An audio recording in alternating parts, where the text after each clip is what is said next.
आलेली आहे की ज्यांचे जातीचे दाखले प्रलंबित आहेत अनुसूचित जमातीचे आणि व्हॅलिडिटी सुद्धा त्यांनी या समितीकडे संपर्क साधावा। शेतकरी दाखले आणि आरक्षण हे आपल्याला तर आरक्षणाच्या मुद्द्यावर आज जो संपूर्ण रायगड जिल्ह्यातील आदिवासी बांधव जे आहेत ते एकवटलेले आहेत। विराट असा मोर्चा आपल्या नेतृत्वाखाली काढला।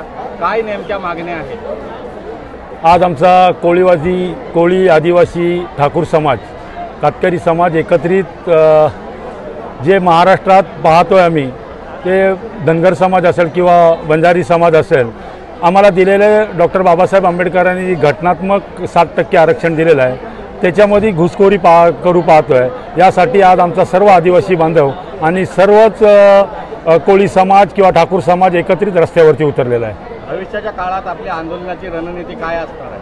आज आम्ही कलेक्टर साहेबांना निवेदन दिलेलं आहे, कारण पूर्ण महाराष्ट्राची परिस्थिती पाहत असताना कुठेतरी राजकीय लोकांनी आपली पोळी भाजण्यासाठी जर त्यांना दुजोरा देत असतील आणि जर तशा पद्धतीने जर केंद्र सरकार किंवा राज्य सरकार आम्हाला दिलेलं जे आरक्षण आहे त्याच्यामध्ये जर कोणाला जर घुसखोरी करून पाहत असेल तर आज आम्ही कलेक्टर साहेबांना निवेदन दिलेलं आहे। त्याचबरोबर येणाऱ्या काळामध्ये याच्यापेक्षा उग्र आणि तीव्र पद्धतीचं आंदोलन असणार आहे।